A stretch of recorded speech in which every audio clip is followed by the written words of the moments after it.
इस प्लैनेट के आसमान के ऊपर और एक के बाद एक मैसिव पॉलीहेड्रन अपीयर होने लगे। ये इतने पतले थे जैसे शटल्स और उनकी सरफेस बिल्कुल मिरर जैसी स्मूथ थी। ये धीरे धीरे आसमान से नीचे उतर रहे थे और हवा में साइलेंटली होवर कर रहे थे। सब लोग ऊपर देख रहे थे और इस अजीबो गरीब सीन को शॉक और अमेजमेंट के साथ घूर रहे थे। कोई भी हो, इस मोमेंट में उनके दिमाग में एक ही इमेज फ्लैश करेगी। पूरी दुनिया उल्टा लटक रही है आसमान में और ये स्ट्रेंज पॉलीहेड्रॉन्स उस इमेज से परफेक्टली मैच कर रहे हैं। जैंगी का इंटेलिजेंस सिस्टम कंटिन्यूअसली रिंग कर रहा था और दुनिया भर के लोगों के मैसेजेस आ रहे थे, सब बताते हुए कि कुछ अनयूजुअल मूवमेंट्स हो रहे हैं ग्लोबली। इस पॉइंट पर जैंगी को फाइनली रियलाइज हुआ कि ये सिचुएशन सिर्फ हेवनली सी सिटी तक लिमिटेड नहीं है। पूरा प्लैनेट, पूरी दुनिया अब 369 मैसिव क्रिस्टल से कंप्लीटली घेरा हुआ है। दुनिया भर के मेजर ऑर्गेनाइजेशंस के लीडर ने एक इमरजेंसी मीटिंग बुलाई ताकि डिसाइड किया जा सके कि इस मैटर को कैसे हैंडल किया जाए। आज फ्रेमोंस जाने का जो प्लान पहले से शेड्यूल था उसे टेम्पररली होल्ड पर डाल दिया गया। मैन युआनजुंग, देंग शेंगतोंग, जू जंग और बाकी लोग बार बार जैंगी को मैसेज भेज रहे थे। हर रीजन के लीडर्स एक अर्जेंट मीटिंग ऑर्गेनाइज कर रहे थे ताकि इस इमरजेंसी पर डिस्कशन हो सके। जैंगी को 3D प्रोजेक्शन ऑन करने का बिल्कुल मूड नहीं था, तो उसने डायरेक्टली वॉइस के थ्रू मीटिंग ज्वाइन कर ली। उसने अपने सामने वाले स्पेक्टेकुलर सीन को देखा। उसकी आंखें उस पॉलीहेड्रॉन पर फिक्स हो गई जो उसके सर के ऊपर हाई एल्टीट्यूड पर लटक रहा था। सच तो ये था कि वो हर वक्त रेडी था, या तो अटैक करने के लिए या फिर तुरंत भाग जाने के लिए। लकीली पॉलीहेड्रॉन चाहे उसके ऊपर फ्लोट कर रहा हो, इंटेलिजेंस सिस्टम के प्रॉम्प्ट्स के अकॉर्डिंग वो जैंगी के हॉरिजॉन्टल पोजीशन से अभी भी काफ़ी 100 किलोमीटर दूर था। जैसे ही मीटिंग स्टार्ट हुई, सब रीजनल लीडर्स जो जल्दी में बुलाए गए थे एक दूसरे से आर्ग्यू करने लगे। तुमने वो चीज देखी? क्या कोई बता सकता है वो क्या? मैंने तो मिसाइल ट्रूप्स को ऑलरेडी ऑर्डर दे दिया है कि उस पर एम करे और उन्हें लगता है कि वो अटैक करने वाले हैं तो वो तुरंत मिसाइल्स लॉन्च कर देंगे। हमने उसे ऑब्जर्व किया और वो हमें बहुत ही स्ट्रेंज लगा। उस पर मैकेनिकल बाइट का कोई ट्रेस नहीं था। वो एक नेचुरली फॉर्म्ड होल जैसा लग रहा है। बकवास मत करो, ऐसी चीज नेचुरली कैसे फॉर्म हो सकती है? इस वक्त ली चेंगोंग ने एक सजेशन दिया। हम लोग बिना सर पैर के झगड़ा कर रहे हैं, इसका कोई मतलब नहीं है। मुझे लगता है हमें किसी को भेजना चाहिए इन्वेस्टिगेशन के लिए। शुनवू ने कॉशियसली रिमाइंड किया, लेकिन हमें अब तक ये नहीं पता चला कि ये चीज आई कहाँ से है और जो सिविलाइजेशन इसे कंट्रोल कर रही है, क्या उनके इंटेंशंस हमारे लिए अच्छे हैं या नहीं, ये भी हमें नहीं पता। अगर हम फाइटर जेट्स भेजकर रिकॉनेसेंस करने की कोशिश करें तो हो सकता है कि वो इसे एक अटैक समझे। अगर ऐसा हुआ तो सिचुएशन बहुत ही ट्रबलसम हो जाएगी। कभी कभी मैन युआनजुन की आवाज़ भी सुनाई दे रही थी। मैं भी वर्ल्ड यूनाइटेड ऑर्गेनाइजेशन के साथ एक मीटिंग में हूँ। हम अभी दुनिया के सभी मेजर फोर्सेस को वार्न कर रहे हैं कि वो अपनी तरफ से कोई भी इंडिपेंडेंट एक्शन ना ले।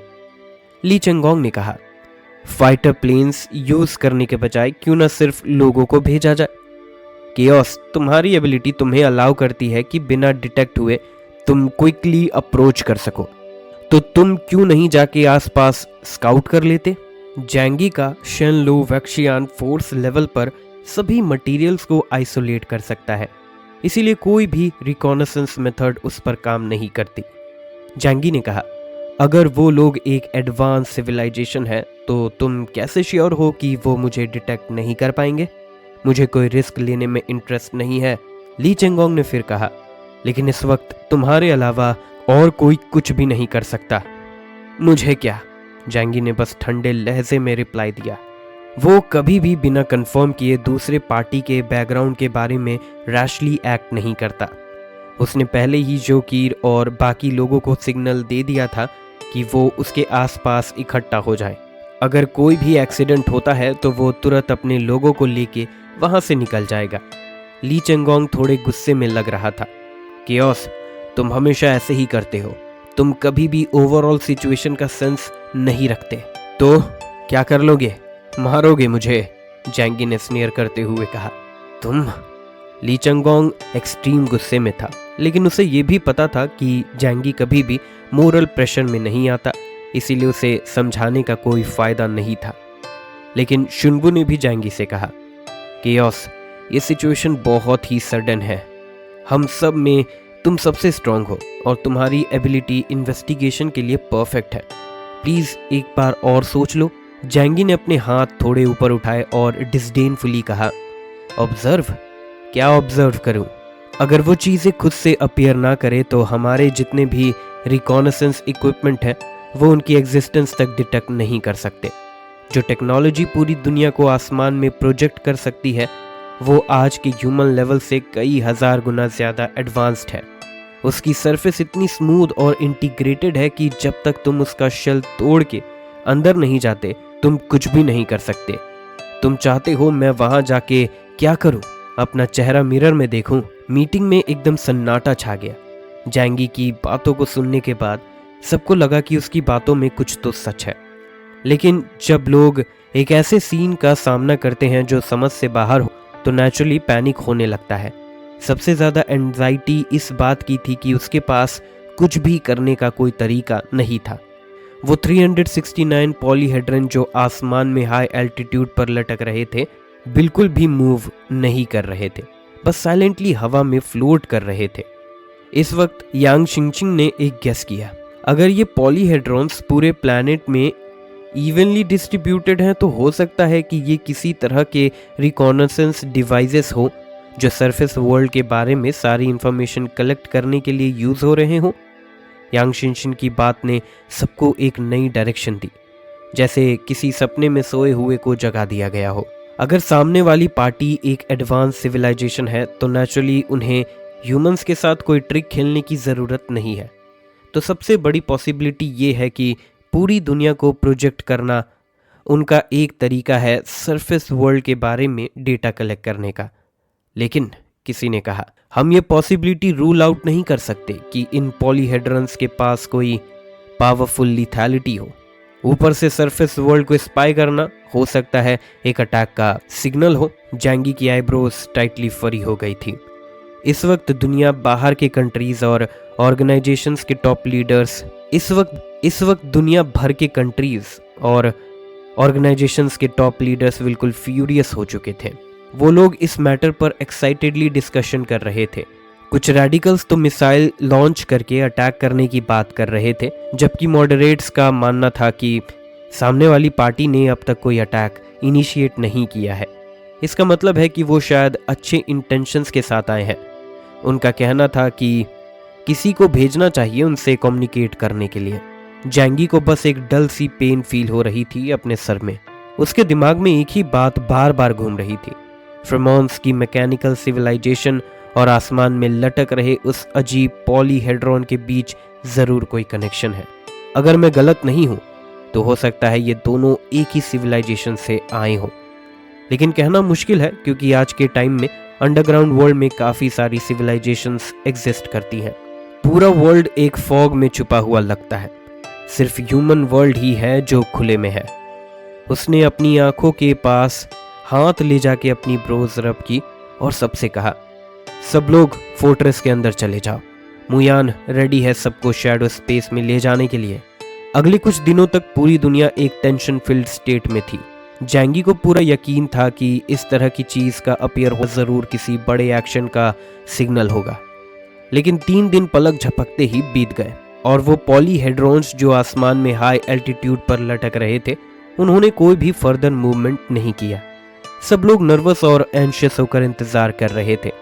एक तरफ वो लोग इन मैसिव पॉलीहेड्रॉन से डरते थे कि कहीं ये कुछ कर ना दे, लेकिन दूसरी तरफ वो लोग एक एग्जीक्यूशन का इंतजार कर रहे इंसानों जैसे बन गए थे, हर वक्त ये डर के साथ जीते हुए कि ये अजीबो गरीब मल्टीफेसेटेड बॉडीज किसी दिन ह्यूमंस पर अटैक कर देंगे। लेकिन एक गुड न्यूज़ भी थी। जब स्काई में वो स्ट्रेंज ट्रांसफॉर्मेशन हुआ उसी वक्त फ्रेमोन्स की मैकेनिकल आर्मी जो ह्यूमन किंगडम के टेरिटरीज को डिस्ट्रॉय कर रही थी अचानक से डिसअपेयर हो गई। जैंगी के दिमाग में एक सेकंड पॉसिबिलिटी भी उभरी। क्या हो सकता है ये पॉलीहेड्रॉन्स जो स्काई में है वो किसी और भी ज़्यादा पावरफुल सिविलाइजेशन से बिलोंग करते हो और उनकी अपीयरेंस ने पहली वाली मैकेनिकल सिविलाइजेशन को इतना डरा दिया हो कि अब वो एक्ट करने की हिम्मत नहीं कर रहे। या फिर ये पॉलीहेड्रॉन्स उस वर्ल्ड के क्रिएटर के हो सकते हैं और जो डिवाइन पनिशमेंट पहले पावरफुल अंडरग्राउंड सिविलाइजेशन को वॉर्न करने के लिए आई थी वो भी इन्हीं से आई हो। आखिर ये इतने टाइम से सरफेस वर्ल्ड पर अपीयर हो चुके हैं लेकिन अब तक उनके खिलाफ कोई भी हेवनली पनिशमेंट का साइन नहीं मिला। जैंगी के दिमाग में हर तरह के स्पेकुलेशंस बार बार घूम रहे थे। एक और हफ्ता बीत गया। ये पॉलीहेड्रॉन्स लगता था जैसे स्काई में लॉक हो गए हो और स्काई में रिफ्लेक्ट हो रही पूरी दुनिया ही लोगों को उनकी एग्जिस्टेंस याद दिलाती थी। कोई भी उन पर अटैक करने की हिम्मत नहीं कर रहा था। ये एक डेथ ऑर्डर था दुनिया के सभी मेजर फोर्सेस की तरफ से।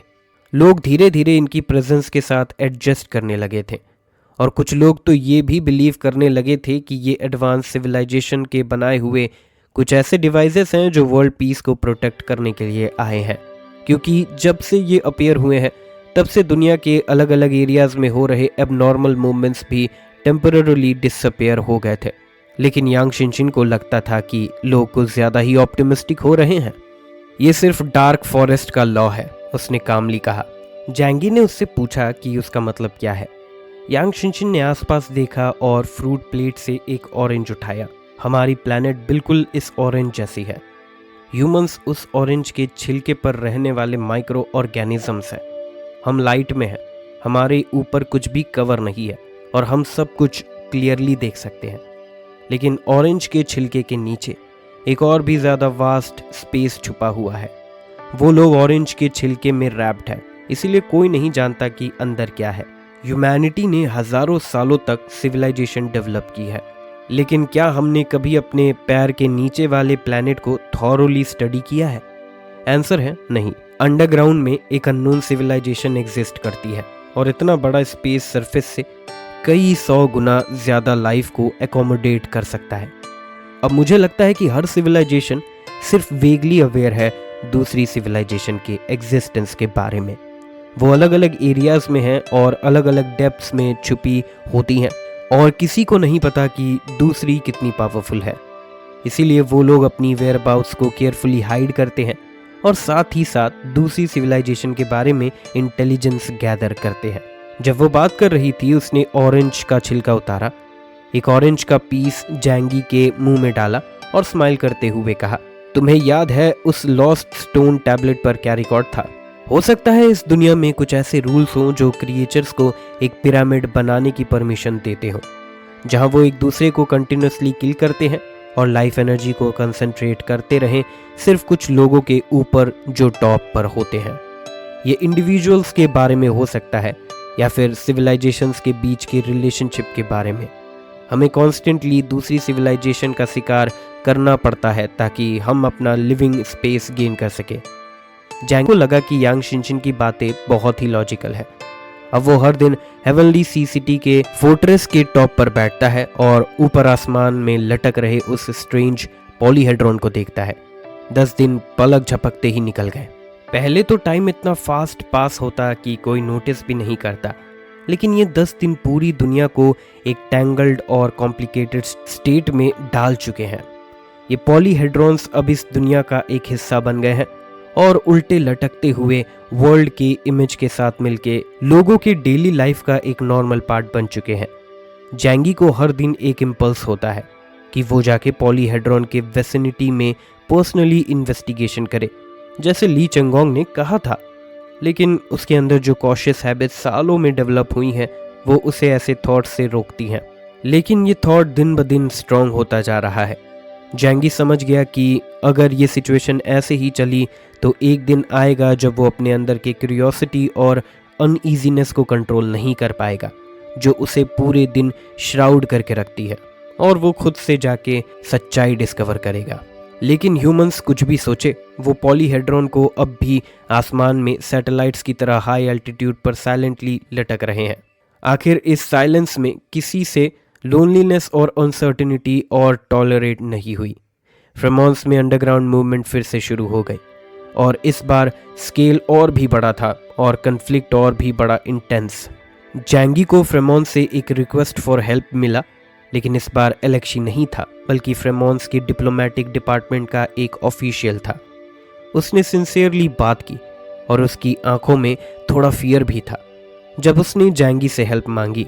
लॉर्ड केओस, क्या आपने प्रॉमिस नहीं किया था कि आप फ्रेमोन्स को सपोर्ट करने आएंगे? आप अब तक आए क्यों नहीं? जो ट्रबल हम फेस कर रहे हैं वो अब और भी ज्यादा सीरियस हो गया है। जैंगी का मन हुआ पूछने का, क्या ये लोग पहले थोड़ी देर के लिए क्वाइट नहीं हो गए थे? क्या ये सच में बुरा है? जैंगी ने क्यूरियोसिटी के साथ पूछा। डिप्लोमेटिक ऑफिशियल ने एक गहरी सांस ली। वो टायर्ड लग रहा था। उसकी आंखों के नीचे डार्क सर्कल्स क्लियरली विजिबल थे। ये ऑब्वियस था कि उसने रिसेंट डेज में अच्छे से आराम नहीं लिया था। कैरन सिटी गिर चुकी है। कैरन सिटी फ्रेमोन्स कंट्री की कैपिटल है। उसका स्टेटस हुआक्शू स्टेट के शेंजिंग सिटी के बराबर है। जब जैंगी ने ये न्यूज़ सुनी वो एकदम हैरान रह गया। कैरन सिटी गिर गई? क्या पैंथियन के लोग उन्हें रोक नहीं पाए? ऑफिसर की आवाज में डेस्परेशन था। अटैक बहुत ही अचानक हुआ। मॉन्स्टर्स ने कैरन सिटी को अंडरग्राउंड से इन्वेड किया एकदम से। हम उन्हें डिटेक्ट ही नहीं कर पाए और बिल्कुल ऑफ गार्ड पकड़े गए। पैंथियन के मास्टर्स ने टाइमली फाइट बैक किया, लेकिन इस बार उनका अटैक का स्केल इतना बड़ा था और उनके बीच में कुछ टेरिफाइंग ह्यूमनॉइड क्रिएचर्स भी थे जिनकी स्ट्रेंथ पैंथियन के मास्टर से भी ज्यादा थी। हम उन्हें सब कुछ डिस्ट्रॉय करने से रोकने के लिए कुछ भी नहीं कर सकते थे। उस आदमी के आवाज में डिस्पेयर भरी हुई थी। जैंगी इमेजिन भी नहीं कर पाया कि एक वर्ल्ड पावर की कैपिटल सिटी एक रात में डिस्ट्रॉय हो गई हो। तुम जानते हो फ्रेमोन्स हुआक्शू किंगडम से अलग है। दोनों फेडरल कंट्रीज हैं, लेकिन फ्रेमोन्स के टॉप लीडर्स हमेशा से एब्सोल्यूट पावर होल्ड करते आए हैं। इवन सबसे पावरफुल एलियन ऑर्गेनाइजेशन पैंथियन कैरन सिटी में ही लोकेटेड है। फिर भी कैरन सिटी मैकेनिकल सिविलाइजेशन के अटैक को रोक नहीं पाया। इसका मतलब ये भी हो सकता है कि फ्रेमोन्स के अंडरग्राउंड मैकेनिकल सिविलाइजेशन की पावर वुलवान एम्पायर से भी ज्यादा हो। नहीं, ये तो अब सर्टेनिटी के साथ कहा जा सकता है कि उनकी स्ट्रेंथ वुलवान एम्पायर से भी बड़ी है। अगर हम एलियंस को इक्वेशन से हटा दें तो टेक्नोलॉजी के टर्म्स में हम ऑलरेडी ओवरवेलमिंगली पीछे हैं। जैंगी ने पूछा, पैंथियन में कैजुअलिटीज कितनी हुई? बैटल में 3 एपिसलॉन क्लास एलियंस मर गए, लेकिन पैंथियन के मेन गॉड्स ने सक्सेसफुली एनसर्कलमेंट तोड़ दिया और अपने हाई रैंकिंग ऑफिशियल्स के साथ सामरान सिटी भाग गए। मैं ये भी होप करता हूँ कि योर एक्सीलेंसी हमारे दोनों कंट्रीज के बीच की सालों पुरानी दोस्ती को कंसिडर करे और वुलवान एम्पायर के खिलाफ बैटल में हमने जो आपको सपोर्ट दिया था उसे याद रखते हुए अपनी ट्रूप्स भेजे ताकि हम उन टेरिफाइंग अंडरग्राउंड सिविलाइजेशन क्रिएचर्स को भगा सके। कैरन सिटी के गिरने की न्यूज़ पूरी दुनिया में तेजी से फैल गई और दुनिया को एक शॉक में डाल दिया। ऐसा लगता है कि रीसेंट डेज में इतनी ज़्यादा सरप्राइजिंग न्यूज़ आई है कि लोगों का दिमाग अब उन्हें प्रोसेस भी नहीं कर पा रहा। एक स्ट्रॉन्ग फियर का सेंस सबके दिलों पर छाया हुआ है। ऐसा लग रहा है जैसे दुनिया का एंड सच में आने वाला है। पहले तो ये सोचा गया था कि वुलवान एम्पायर का इन्वेजन रिपेल हो चुका है। इसका मतलब ये था कि अब कम से कम कुछ टाइम के लिए पीस होगा, लेकिन अनएक्सपेक्टेडली वो एंड नहीं था, वो तो सिर्फ बिगिनिंग थी। जैंगी समझ गया था कि वुलवान एम्पायर और हुआक्शू किंगडम के कोलिएशन फोर्सेस के बीच जो बैटल हुआ उसने कई अंडरग्राउंड सिविलाइजेशन को जो पहले से ही मूव करने के लिए रेडी थी ह्यूमैनिटी की स्ट्रेंथ दिखा दी। और इस दुनिया में जो पावरफुल रूल्स एग्जिस्ट करते हैं उनका स्केल भी उनके सामने आ गया। मैं ऊपर देखता हूँ और वो पॉलीहेड्रॉन जो आसमान में हाई एल्टीट्यूड पर लटक रहा है, मुझे उससे देखकर ये पता नहीं चलता कि वो एनिमी है या नहीं।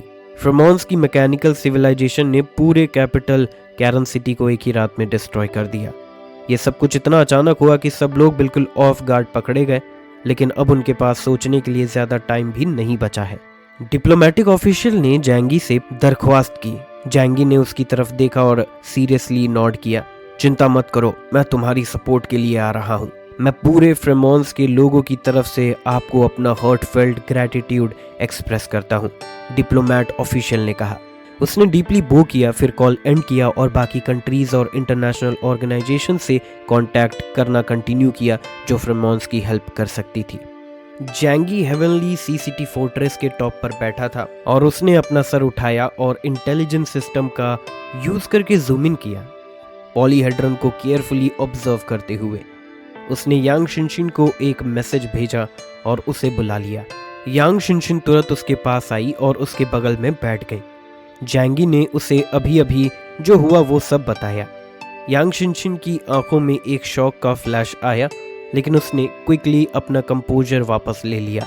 क्या ये उतना ही सिंपल है जितना एक इंसान का एक एंट नेस्ट डिस्ट्रॉय करना?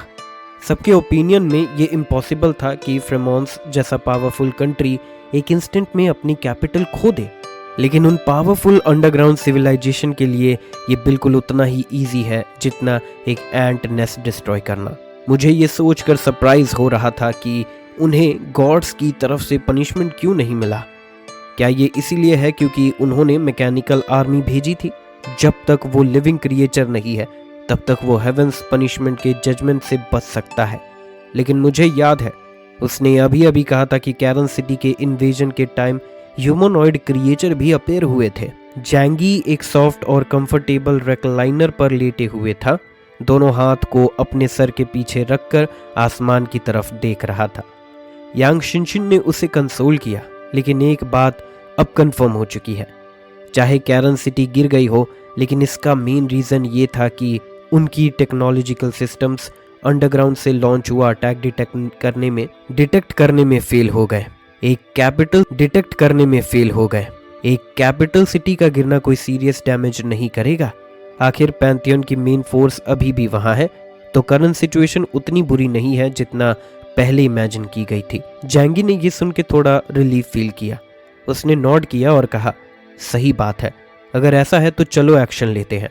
अचानक से वो उठकर बैठ गया और बोला, हम इतने टाइम से बैटल के लिए प्रिपेयर कर रहे हैं, अब और सफ़र करने का कोई प्लान नहीं है।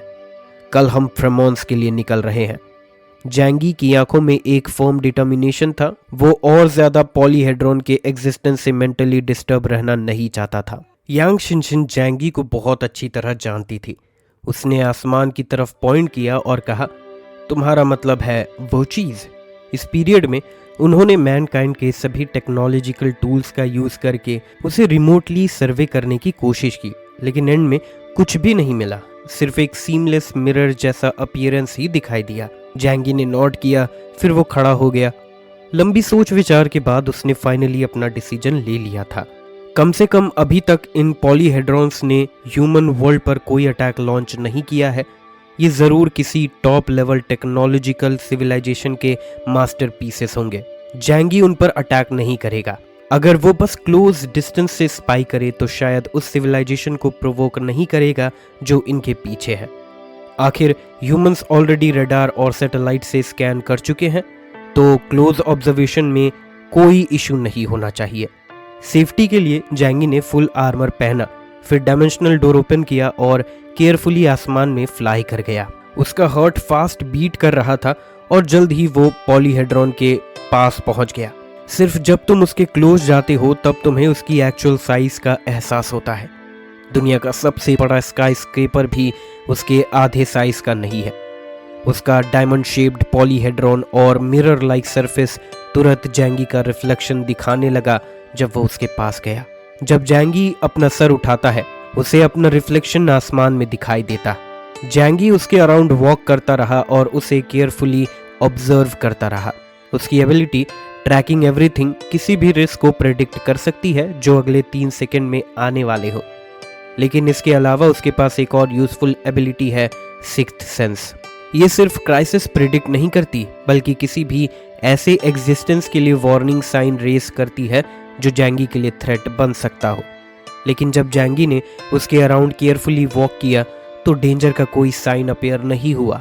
इस मोमेंट तक जैंगी का हार्ट फाइनली सेटल हो गया। उसे पता भी नहीं चला कि कब उसकी बैक कंप्लीटली वेट हो गई थी, लेकिन उसके लिप्स के कॉर्नर पर एक बिटर स्माइल आ गई। पता चला कि जो चीज़ इतने टाइम से पूरी दुनिया को डरा रही थी वो असल में सिर्फ एक डिटेक्शन इंस्ट्रूमेंट है। जैंगी के दिमाग में ये कंज्योर पहले था, उसने और यांग शिनशिन ने मिलकर ये एनालाइज भी किया था कि पूरी दुनिया को प्रोजेक्ट करने का पर्पस सिर्फ ऑब्जर्वेशन है, लेकिन तब तक वो सिर्फ एक थ्योरी थी। अब जाके उसे फाइनली कंफर्म कर लिया गया और यही एक्सप्लेन करता है कि फ्रेमोन्स पर अचानक से मैकेनिकल सिविलाइजेशन ने इतने लार्ज स्केल पर अटैक क्यों किया। दो पॉसिबिलिटीज हैं। पहली, मैकेनिकल सिविलाइजेशन और पॉलीहेड्रॉन सिविलाइजेशन एक ही है। उन्होंने पूरी दुनिया को ऑब्जर्व करने के बाद ह्यूमन सिविलाइजेशन के लेवल को कंफर्म किया और जज किया कि वो ह्यूमन से काफ़ी ज़्यादा पावरफुल है, तब जाके उन्होंने एक्शन लिया। दूसरी, मैकेनिकल सिविलाइजेशन पहले इसीलिए एक्ट नहीं कर रही थी क्योंकि वो भी उस स्ट्रेंज पॉलीहेड्रॉन सिविलाइजेशन से डरे हुए थे जो अचानक से अपेयर हुई थी। लेकिन उन्होंने ह्यूमन से पहले डिस्कवर कर लिया कि प्लैनेट के ऊपर जो पॉलीहेड्रॉन है वो सिर्फ एक डिटेक्शन इंस्ट्रूमेंट है, इसीलिए उन्होंने फ्रेमोन्स पर अटैक कर दिया।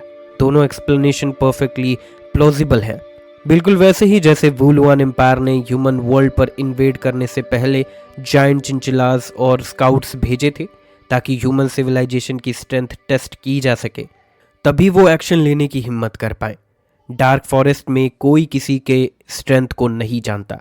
हंटर और प्रे के बीच का रोल कब फ्लिप हो जाए ये सिर्फ एक थॉट का फर्क होता है। इसीलिए जब वुलुआन एम्पायर ने हुआक्शु किंगडम पर गन्स के साथ अटैक किया तो वो खुद बाइलोंगजी एक हायर लेवल हंटर का शिकार बन गए। जैंगी नीचे गिर गया और यांग शिनशिन को अपना जजमेंट बताया।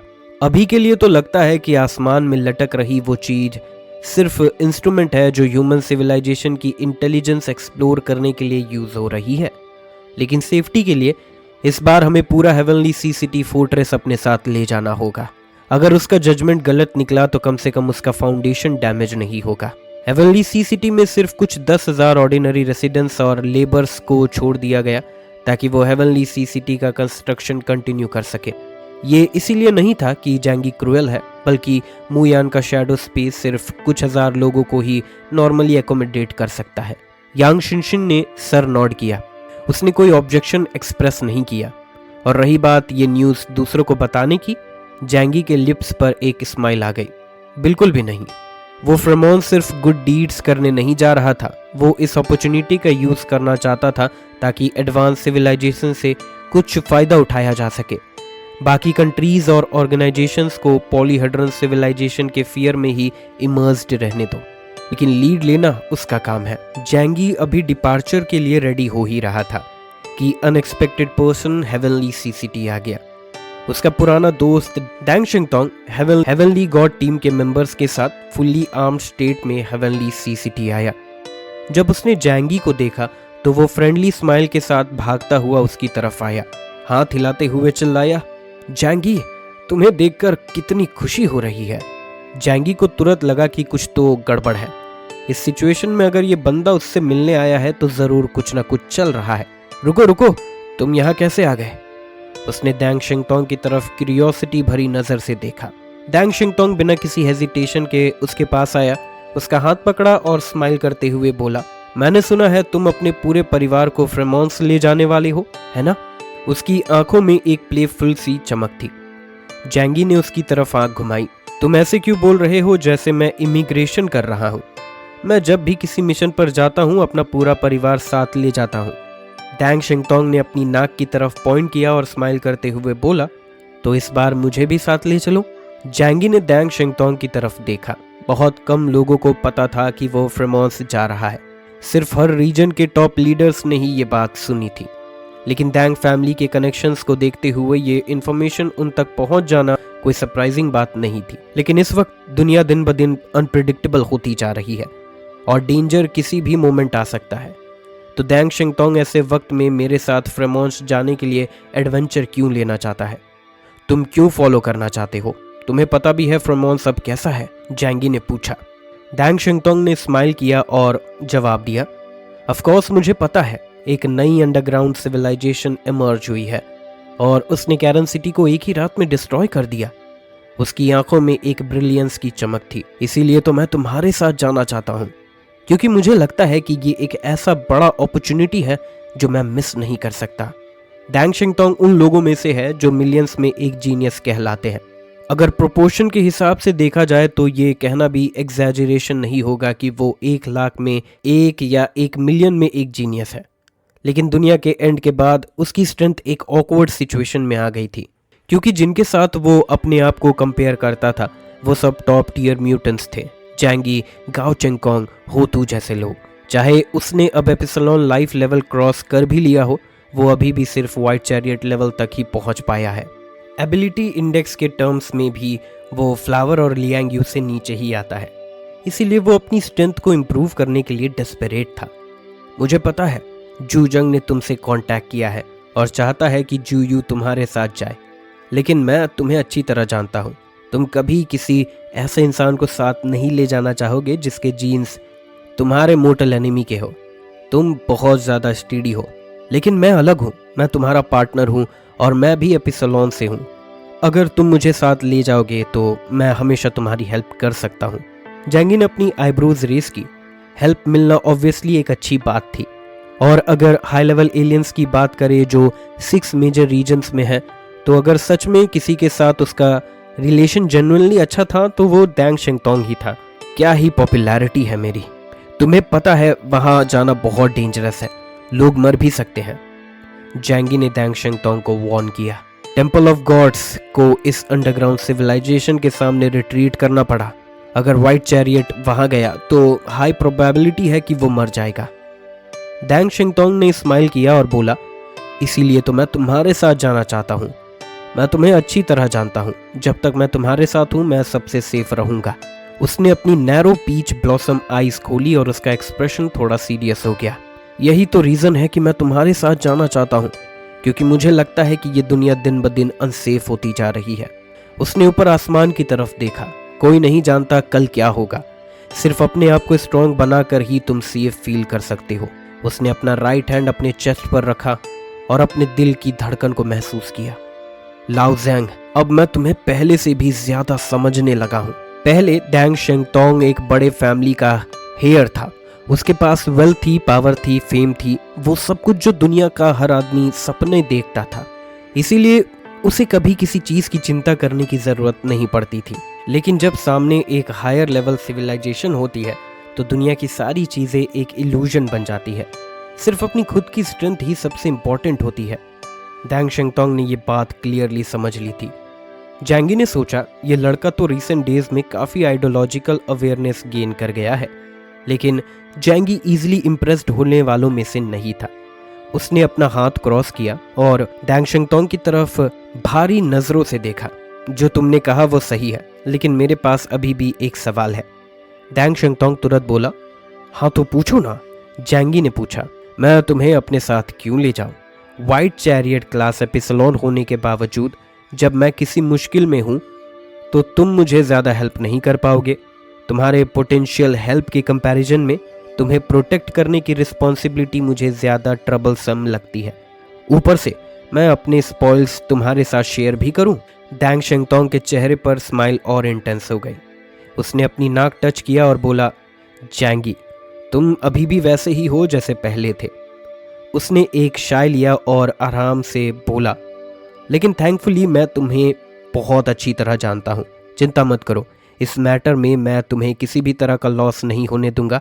मैं तुम्हें वो चीज़ दूंगा जो तुम्हें सबसे ज़्यादा चाहिए। जैंगी ने अपनी आईब्रोज रेस की।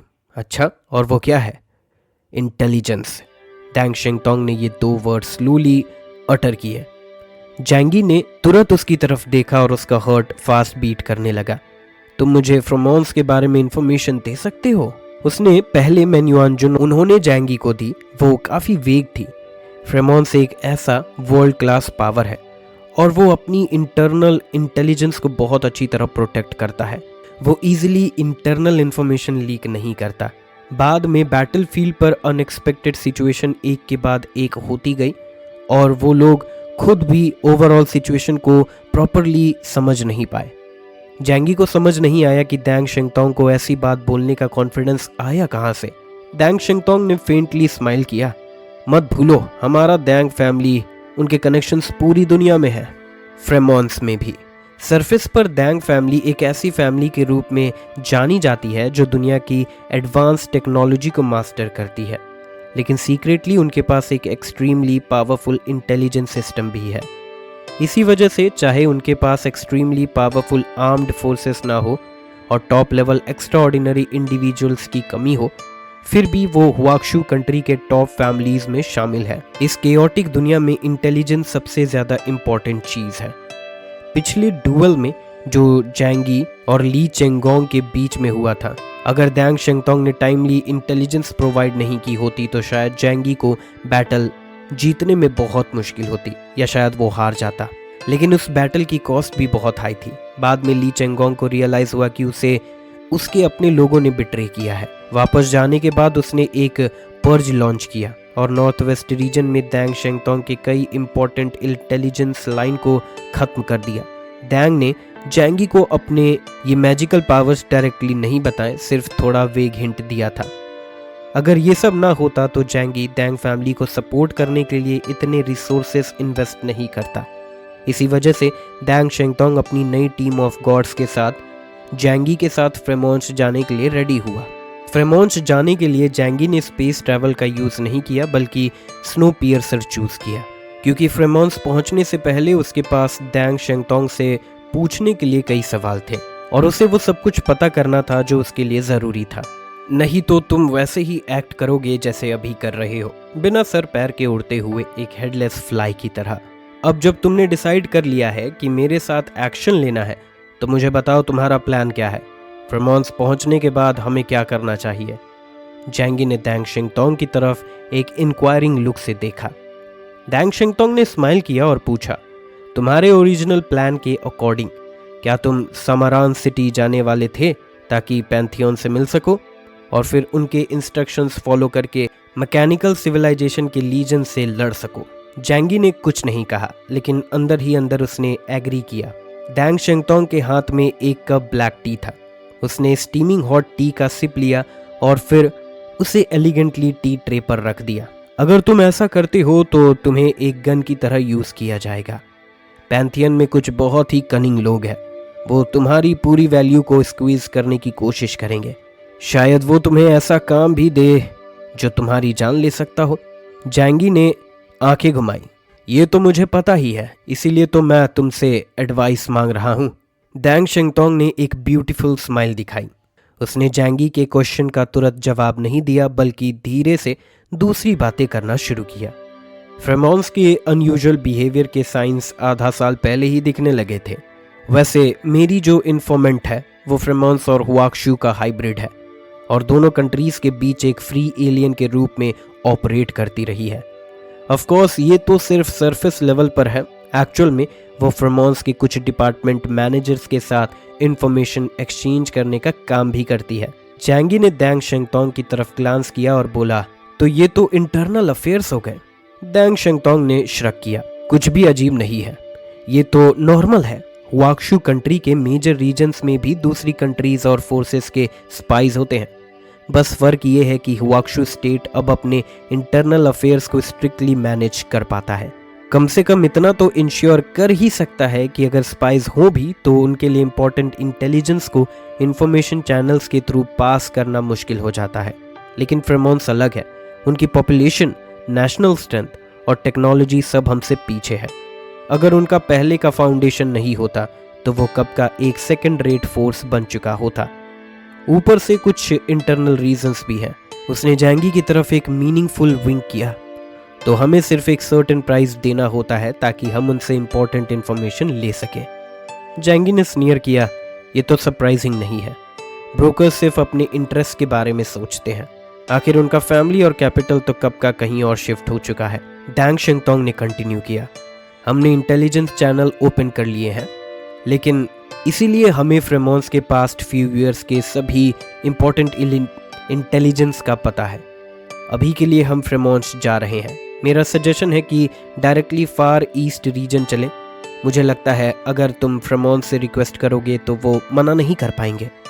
जैंगी ने थोड़ा सोचा और पूछा, रीज़न क्या है? यांग शिनशिन ने इंटरजेक्ट किया, रिच रिसोर्सेस। जैंगी ने यांग शिनशिन की तरफ देखा और यांग शिनशिन ने कहा, फार ईस्ट के अंडरग्राउंड में काफ़ी मिनरल रिसोर्सेस हैं। सिर्फ ऑयल तक लिमिटेड नहीं है, जो दुनिया के 20% से 25% रिजर्व्स तक का हिस्सा है, बल्कि नेचुरल गैस, कोल और वेरियस मेटल डिपॉजिट्स भी हैं। दैंग शिंगतोंग ने फिंगर स्नैप किया और बोला, मिस यांग वाकई में नॉलेजेबल और टैलेंटेड है। उसने जैंगी को एल्बो से नच किया और स्माइल करते हुए बोला, फ्रेमोन्स के अकॉर्डिंग अगर हम उनकी हेल्प करने जाते हैं तो जो भी स्ट्रेटेजिक रिसोर्सेस मिलते हैं वो सब हमारे ही होते हैं। तो अगर तुम अपनी एबिलिटीज का यूज करके थोड़ा एडवांटेज ले लो और कुछ रिसोर्सेस कलेक्ट कर लो तो इसमें कुछ गलत तो नहीं है ना? वैसे भी फार ईस्ट रीजन अब परमाफ्रोस्ट बन चुका है। फ्रेमोन्स के पास उसे माइन करने की कैपेबिलिटी नहीं है, लेकिन तुम्हारे लिए तो ये एक गेम जैसा है, वेस्ट मत करो। जैंगी के पास रिसोर्सेज की कमी नहीं है। उसने शेंजिंग डिस्ट्रिक्ट के युआनशी माइंस का 60 से 70% तक लूट लिया था, लेकिन बाकी लोगों के पास उसके जैसे स्ट्रॉन्ग फाइनेंशियल फाउंडेशन नहीं है और फॉसिल फ्यूल्स अभी भी एक प्रीशियस हार्ड करेंसी है। हाँ, जैंगी को मेटल मिनरल्स की ज़रूरत है। उसे हेवनली सी सिटी बिल्ड करनी है और फ्यूचर में एक अंडरग्राउंड फोर्ट्रेस या स्पेसशिप भी क्रिएट करना है, जिसके लिए large amount of metal materials चाहिए होंगे। सिर्फ इसी के लिए? जैंगी ने दैंग शिंगतोंग की तरफ एक्सप्रेशनलेस ग्लांस दिया। चाहे मिनरल डिपॉजिट्स थोड़े अट्रैक्टिव हो, जैंगी के लिए अभी वो मेन कॉन्ट्राडिक्शन नहीं है जिसे उसे कंसिडर करना चाहिए। ऑफ कोर्स और भी फैक्टर्स हैं। दैंग शिंगतोंग के चेहरे की स्माइल थोड़ी फेड हो गई। जो इंटेलिजेंस हमें मिला है उसके अकॉर्डिंग मैकेनिकल सिविलाइजेशन के अपीयरेंस का नंबर 1258 तक पहुंच गया है और उनमें से सिर्फ फार ईस्ट रीजन में 785 टाइम्स अपीयर हुआ है। उसने स्मार्ट डिवाइस का प्रोजेक्शन ऑन किया और जैंगी और बाकी लोगों के सामने एक डिस्ट्रीब्यूशन मैप अपीयर हुआ। मैप में फार ईस्ट रीजन रेड डॉट से डेंसली पैक्ड दिख रहा था।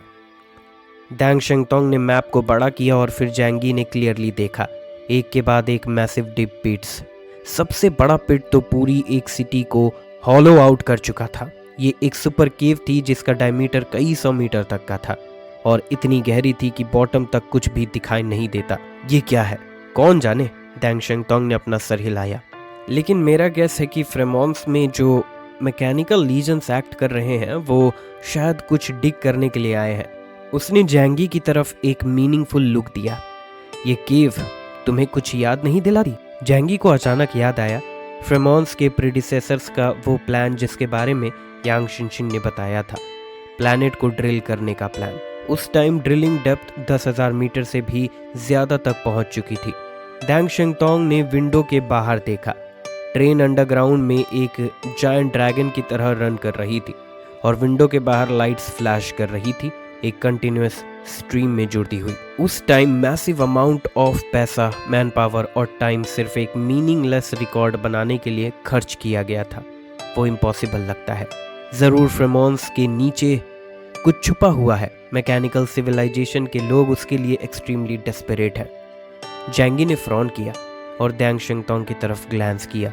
लेकिन वो मैकेनिकल सिविलाइजेशन के लोग तो खुद अंडरग्राउंड से हैं, है ना? अगर वो कुछ ढूंढ रहे हैं तो फ्रेमोन्स में इतना मेस क्यों क्रिएट कर रहे हैं? दैंग शिंगतोंग ने श्रग किया। कौन जाने, शायद वो अंडरग्राउंड से नहीं आए बल्कि फॉर एग्जाम्पल किसी पैरेलल डायमेंशन से। जैंगी को ये स्टेटमेंट फनी नहीं लगा। यांग शिनशिन ने एक रीजनेबल गेस दिया। हो सकता है उन्हें सरफेस के थ्रू पास करना पड़ता हो ताकि एग्जैक्ट लोकेशन डिटरमाइन की जा सके। बिल्कुल वैसे ही जैसे जब एवलांच के टाइम कोई इंसान हैवी स्नो के नीचे दब जाता है तो उसे अप डाउन लेफ्ट राइट कुछ समझ नहीं आता। हमारी करंट ऑरेंज थ्योरी के अकॉर्डिंग अंडरग्राउंड वर्ल्ड में एक मैसिव वॉइड एग्जिस्ट करता है जो अंडरग्राउंड सिविलाइजेशन का लिविंग स्पेस है, लेकिन उनके पास थिक रॉक और सॉइल के अंदर अपनी पोजीशन एक्यूरेटली डिटरमाइन करने की एबिलिटी नहीं है। लेकिन अगर हम सरफेस से काम कर डिटरमाइन करने की एबिलिटी नहीं है लेकिन अगर हम सरफेस से काम करें तो वो कुछ एक्यूरेटली हो सकता है। जैंगी ने अपनी चिन स्ट्रोक की और क्यूरियोसिटी के साथ पूछा, लेकिन वो लोग एग्जैक्टली क्या ढूंढ रहे हैं? ये तो पक्का है कि वो ह्यूमन सिविलाइजेशन की कोई चीज़ नहीं ढूंढ रहे और मिनरल डिपॉजिट्स भी नहीं होंगे। उनकी सिविलाइजेशन लेवल के हिसाब से वो चीज़ें तो ईजिली एक्सेसिबल होनी चाहिए। दैंग शिंगतोंग ने सर हिलाया। मुझे उसके बारे में कुछ पता नहीं, लेकिन मैं होप करता हूँ कि वो लोग उसे जल्दी ढूंढ ले। शायद तब फ्रेमोन का क्राइसिस जल्दी रिजॉल्व हो जाए। रास्ते में उन लोगों ने काफ़ी बातें की और जैंगी को फ्रेमोन्स का बेसिक सिचुएशन भी समझ में आ गया। फार ईस्ट रीजन वाकई एक अच्छा चॉइस है, लेकिन की पॉइंट ये है कि वो कैरन सिटी से काफ़ी दूर है। मैकेनिकल सिविलाइजेशन की मेन फोर्स पहले वहाँ अटैक कर चुकी है, इसीलिए फार ईस्ट जाना रिलेटिवली सेफर है। जैंगी ने तुरंत एलेक्सी को एक वीडियो कॉल रिक्वेस्ट भेजा। थोड़ी ही देर में एलेक्सी ने कम्युनिकेशन कनेक्ट किया। उसके बाल थोड़े मेसी थे और चेहरे पर स्कार्स थे। वो एक हार्ड वर्किंग लंबर जैक जैसा लग रहा था, जो अभी अभी एक थका देने वाले दिन का काम खत्म करके आया हो। जब उसने जैंगी को देखा, उसकी आंखों में एक सरप्राइज का फ्लैश आया। हे लॉर्ड केओस! जैंगी ने नॉट किया। सर पेरुन, मैंने सुना है कैरन सिटी पर अटैक हुआ, आप ठीक तो हैं? एलेक्सी की आंखों में थोड़ी सीरियसनेस थी और उसने लो वॉइस में कहा, वो लोग हमारे रेडार मॉनिटरिंग सिस्टम को कंप्लीटली अवॉइड करके अचानक अंडरग्राउंड से इमर्ज हुए। सबको बिल्कुल ऑफ गार्ड पकड़ लिया। हमारे दुश्मन सब रोबोट्स हैं। कॉम्बैट में वो बहुत पावरफुल है और उन्हें मरने का भी डर नहीं है। उन्होंने डायरेक्टली हमारी इंफॉर्मेशन डिसरप्ट कर दी। ऊपर से उनमें कुछ टेरिफाइंग ह्यूमनॉइड क्रिएचर्स भी हैं। टेंपल ऑफ द गॉड्स के लोग भी उन्हें हराने में बहुत स्ट्रगल कर रहे हैं। तो एलेक्सी की बात अचानक एक एब्रप्ट वॉइस से इंटरप्ट हो गई। मिस्टर केओस, प्लीज समारान सिटी जल्दी आइए, हमें आपकी मदद चाहिए। कैमरा में एक नया चेहरा अपेयर हुआ। वो एक मिडिल एज्ड एलियन था जिसका चेहरा हैगार्ड लग रहा था। उसके बाल ऑलमोस्ट गिर चुके थे, सिर्फ साइड्स पर थोड़ा स्पार्स हेयर बचा था। वो कैमरा की तरफ देख रहा था, लग रहा था जैसे रो पड़ेगा, और चोक्ड वॉइस में बोला, फ्रेमोन्स और हुआक्शु का जनरेशन से फ्रेंडली रिलेशन रहा है। जब आप अंडरग्राउंड सिविलाइजेशन के अटैक में थे, हमने बिना किसी हेजिटेशन के आपकी मदद की। अब हम उम्मीद करते हैं कि आप भी हमें मदद करेंगे। एलेक्सी ने इंट्रोड्यूस किया, मिस्टर केओस, ये पैंथियन के God of fishing and hunting है, बोधाका। जैंगी ने प्लीडिंग एक्सप्रेशन वाले आदमी की तरफ देखा और नॉड किया। उसके दिमाग में दैंग शेंगतोंग और यांग शिनशिन के साथ हुई डिस्कशन याद आई और उसने कहा, हम डायरेक्टली नॉर्थ ईस्ट रीजन से स्टार्ट करेंगे और फार ईस्ट रीजन से आगे बढ़ेंगे। वो हमारे कंट्री के सबसे क्लोज है, इसीलिए वहाँ सपोर्ट देना कन्वीनियंट होगा। ये सुन के बोधाका का एक्सप्रेशन चेंज हुआ। फार ईस्ट? नहीं मिस्टर केओस। उसकी टोन अब भी क्राइंग जैसी थी और वो पिटफुल लग रहा था, लेकिन उसने अपनी आवाज़ थोड़ी रेस की। हमारी कैपिटल कैरन अभी सबसे बड़े क्राइसिस का सामना कर रही है। फार ईस्ट के प्रॉब्लम्स क्रिटिकल नहीं है। आप तो स्पेस एलियन है ना? तो प्लीज़ तुरंत समारान सिटी आइए।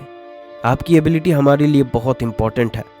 जब हमने आपकी मदद की तो अब आप भी जल्दी आइए। जैंगी ने जब बोधाका की बात सुनी तो उसे थोड़ा अनप्लीजेंट फील हुआ। चाहे जो उसने कहा वो सच हो, लेकिन उसकी टोन ऐसी थी जैसे वो एक फेवर रिपे करवा रहा हो। जैंगी और बाकी हुआक्शु लोग फ्रेमोन्स के एलेक्सी को भेजने के लिए ग्रेटफुल थे, लेकिन उसके बाद उन्होंने फ्रेमोन्स को जनरस रिवॉर्ड्स दिए थे। वो किसी भी तरह से उनके कर्जदार नहीं थे, लेकिन बोधाका की टोन बेनिफैक्टर जैसी थी, जो जैंगी को बिल्कुल पसंद नहीं आई। जैंगी का दिमाग तेजी से काम करने लगा। उसने फ्रॉन किया और हेसिटेंट टोन में बोला, सॉरी मिस्टर बोधाजा, जैसा कि आप जानते ही होंगे, मैं कुछ टाइम पहले काफ़ी बड़ी बैटल से गुजरा हूँ और मेरी एबिलिटीज़ अभी रिकवर हो रही हैं। अभी मेरे पास space ability fast travel use करने के लिए नहीं है, सिर्फ शॉर्ट डिस्टेंसेस के लिए काम करती है। चाहे एलेक्सी ने जैंगी की एबिलिटीज़ पहले देखी हो, उसे सिर्फ इतना पता था कि जैंगी मल्टी डायमेंशनल डोर ओपन करके स्पेस ट्रैवल कर सकता है, लेकिन उस वक्त बैटल सिचुएशन अर्जेंट थी और उसे जैंगी की एबिलिटी का एग्जैक्ट न्यूमेरिकल वैल्यू पता नहीं था। इसीलिए अगर जैंगी ने ऐसा बोला तो बोधाका ये नहीं समझ पाया कि ये सच है या नहीं। बोधाका थोड़ा फ्रॉन करता है और अनहैप्पी लगने लगता है, लेकिन जल्द ही उसने जैंगी से प्लीडिंग टोन में कहा, तो प्लीज़ जल्दी आइए, हमें वाकई में आप जैसे स्ट्रॉन्ग वॉरियर की मदद चाहिए। जैंगी ने विगरसली नॉड किया, चिंता मत करो, हम हमेशा दोस्त रहेंगे। फ्रेमोन्स ने हमें इतनी मदद की है, चाहे मुझे अपनी जान रिस्क में डालनी पड़े, मैं जल्दी से वहाँ पहुँच जाऊँगा। ये तो बस एक पोलाइट रिमार्क था, ऐसा तो कोई भी कह सकता है। बोधाका कुछ नहीं कर सका, सिर्फ हेल्पलेसली कैमरा से एग्जिट कर गया। एलेक्सी फिर से कैमरा में अपेयर हुआ, लेकिन अब बैकग्राउंड मूव कर रहा था, जैसे वो किसी नए जगह पर शिफ्ट हो गया हो। जब एलेक्सी फाइनली रुक गया, उसने जैंगी से कहा, तुम फार ईस्ट जा रहे हो? अगर तुम वहाँ हो तो मैं चाहता हूँ कि तुम बहुत केयरफुल रहो, क्योंकि वही जगह है जहाँ मैकेनिकल आर्मी फ्रीक्वेंटली ऑपरेट करती है।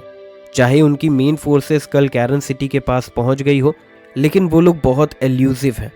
वो फ्रेमॉन्स के किसी भी कोने में किसी भी वक्त अपीयर हो सकते हैं, और अगर तुम्हें कुछ अजीबोगरीब ह्यूमनॉइड क्रिएचर मिलते हैं तो उनसे दूर रहना ही बेहतर होगा। जब उसने ये कहा, एलेक्सी की आवाज़ नोटिसेबली ज़्यादा सीरियस हो गई। Strange humanoid creature? जैंगी के दिमाग में अचानक से कुछ टेरिफाइंग इमेजेस फ्लैश हुई, वुलवान एम्पायर के लिजर्ड मैन की। उसने तुरंत फ्रॉन किया और पूछा, क्या वो लिजर्ड मैन है? वुलवान एम्पायर वाले टाइप? एलेक्सी ने सर हिलाया। उसने थोड़ा सोचा, फिर कंफ्यूजन भरी टोन में बोला, वो लोग हैवी आर्मर में कवर्ड है। नहीं, शायद उनका पूरा बॉडी ही स्टील का बना हुआ है। वो बहुत ही स्ट्रेंज है, लेकिन एक्सट्रीमली स्ट्रांग भी है। अगर तुम फार ईस्ट जाते हो तो उनसे टकराने के चांसेस काफ़ी हाई हैं। जब ऐसा हो तो मैं चाहता हूँ कि तुम बहुत ज़्यादा केयरफुल रहो। बेहतर होगा भाग जाना। एलेक्सी ने जैंगी के लिए एस्केप जैसे लफ्ज़ यूज़ किया, जो जैंगी के लिए काफ़ी सरप्राइजिंग था, क्योंकि एलेक्सी अच्छी तरह जानता था कि जैंगी की करंट स्ट्रेंथ दुनिया के टॉप लेवल पर है। दूसरे शब्दों में, क्या वो ह्यूमनॉइड क्रिएचर्स जैंगी के लाइफ के लिए रियल थ्रेट बन सकते हैं? जैंगी ने डीप वॉइस में कहा, थैंक यू, मैं याद रखूंगा। कॉल एंड होते ही जैंगी ने तुरंत दैंग शेंगतोंग से पूछा, तुमने कभी ऐसे ह्यूमनॉइड क्रिएचर्स के बारे में सुना है? दैंग शेंगतोंग ने भी फ्रॉन किया, नहीं, मैकेनिकल लीजेंस के बीच में ऐसे ह्यूमनॉइड क्रिएचर्स के एग्जिस्टेंस के बारे में मैंने कभी नहीं सुना। जैंगी को याद आया कि एलेक्सी ने पहले जो इमेजेस उसे भेजी थी, उसमें भी कोई ह्यूमनॉइड क्रिएचर नहीं था। समझ गया, लगता है ये लोग मैकेनिकल आर्मी के पीछे के मैनिपुलेटर्स हैं। दैंग शेंगतोंग ने कहा, चलो फिर फार ईस्ट चलते हैं। जब हम बायलोंग रिवर क्रॉस कर लेंगे तो मैं उससे कह दूंगा वहाँ हमारा वेट करे। जिसके बारे में दैंग शेंगतोंग बात कर रहा था वो नेचुरली उसकी सीक्रेट एजेंट थी। फ्रेमॉस जैसे अनफेमिलियर टेरेन में एक लोकल गाइड का होना बहुत ज़रूरी था। शेंजिंग सिटी में ड्रैगन लॉकिंग वेल के नीचे से चेन्स की आवाज़ सुनाई दे रही थी। एक मैसिव केव जो हज़ारों मीटर तक अंडरग्राउंड एक्सटेंड करता था, उसके शैडोज में एक जोड़ी स्कारलेट आइज धीरे धीरे खुल रही थी। उस ह्यूज क्रिएचर का शेप फेंटली विजिबल था।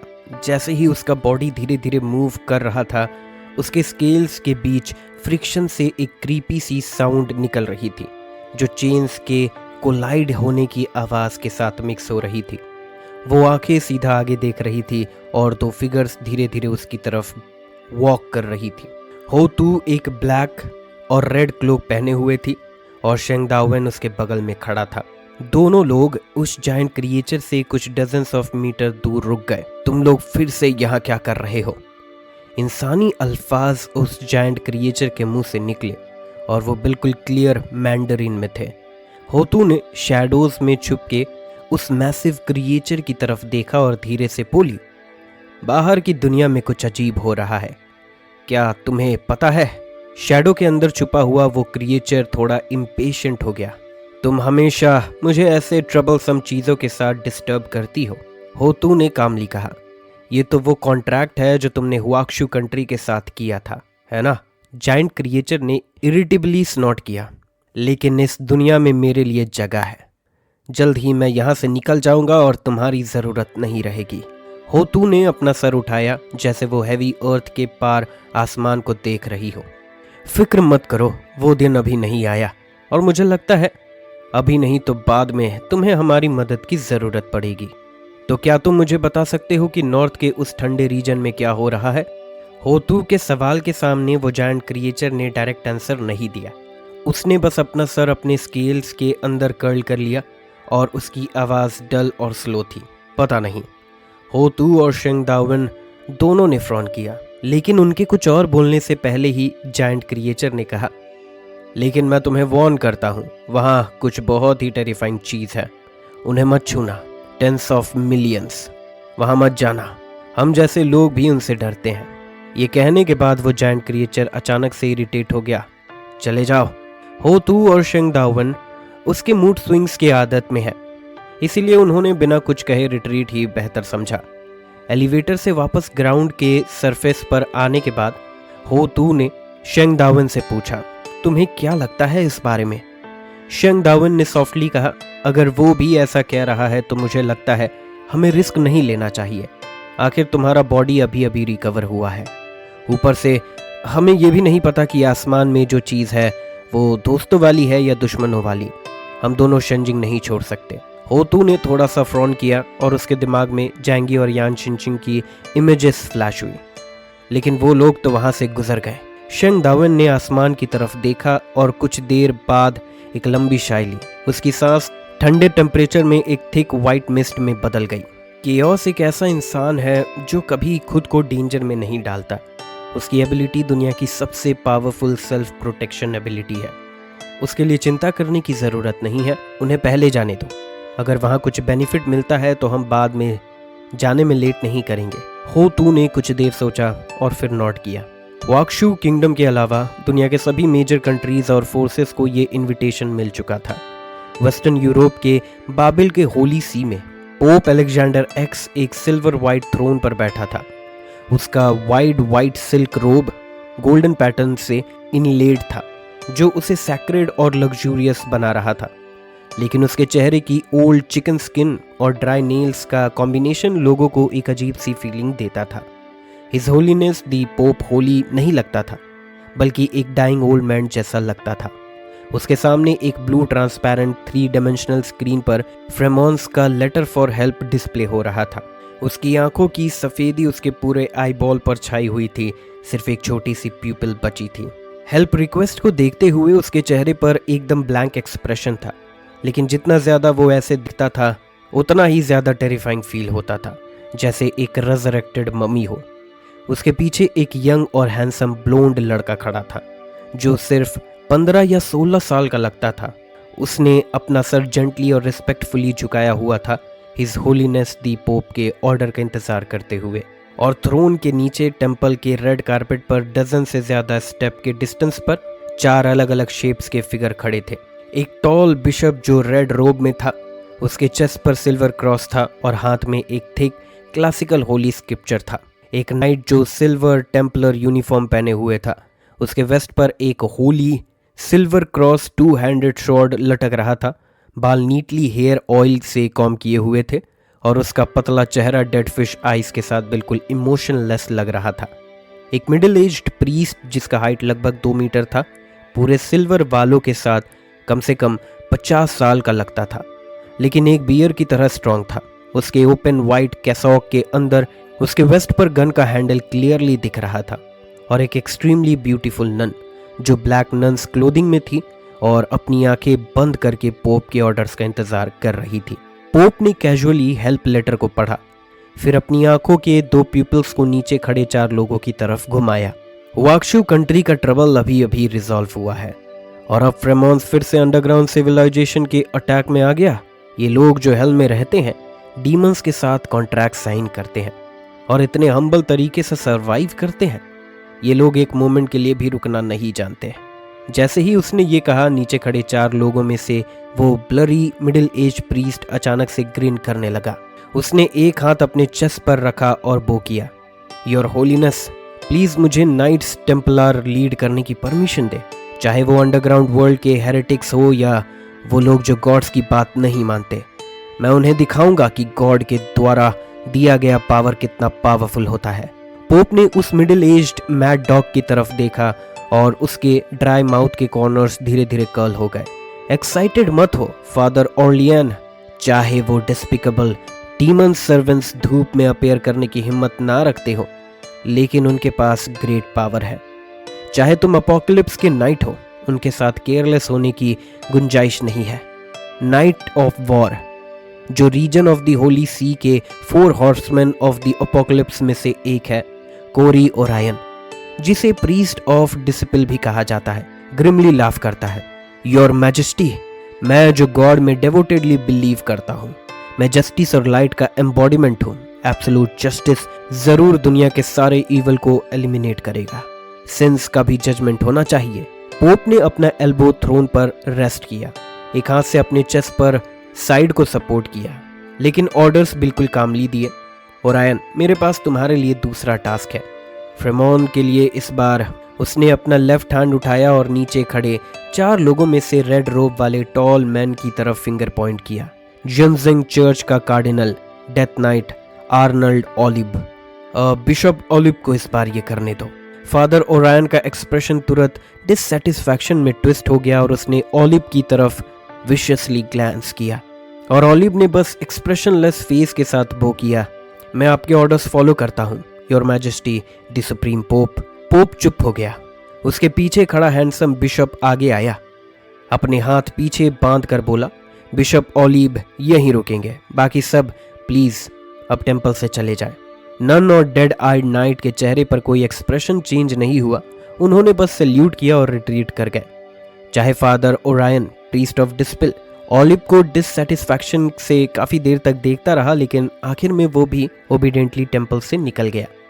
जब बाकी लोग चले गए, पोप ने नीचे खड़े ओलिब की तरफ देखा और कहा, पिछली वॉर में वुलुआन एम्पायर और हुआक्शु किंगडम के बीच हमने पार्टिसिपेट नहीं किया।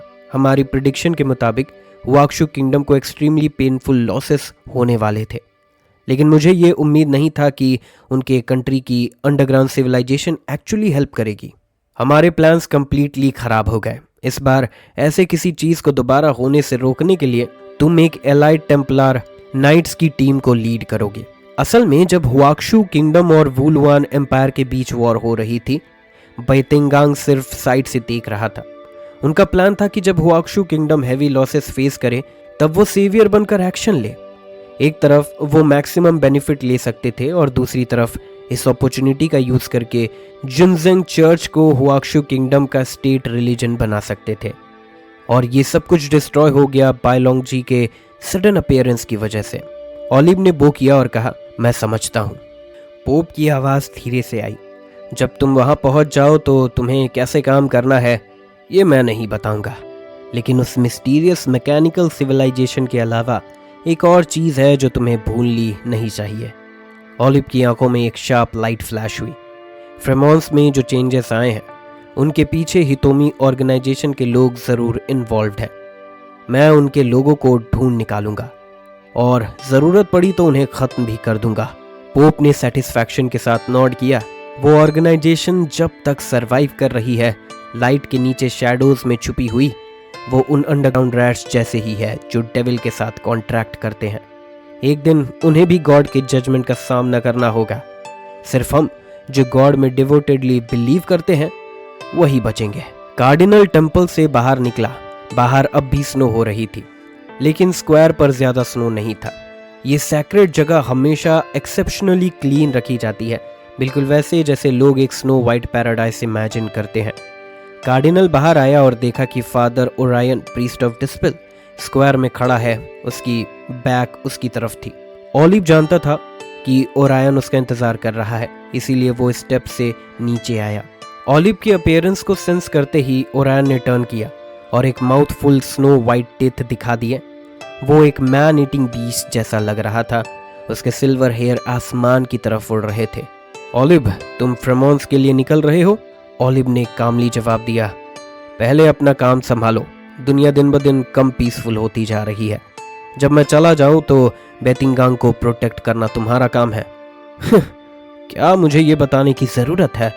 जब तक मैं यहाँ हूँ कोई पागल यहाँ इन्वेड नहीं कर सकता, ओरायन ने कॉन्फिडेंटली कहा। लेकिन मुझे सच में समझ नहीं आता कि हिज होलीनेस ने तुम्हें फ्रेमोन्स क्यों भेजना चाहा।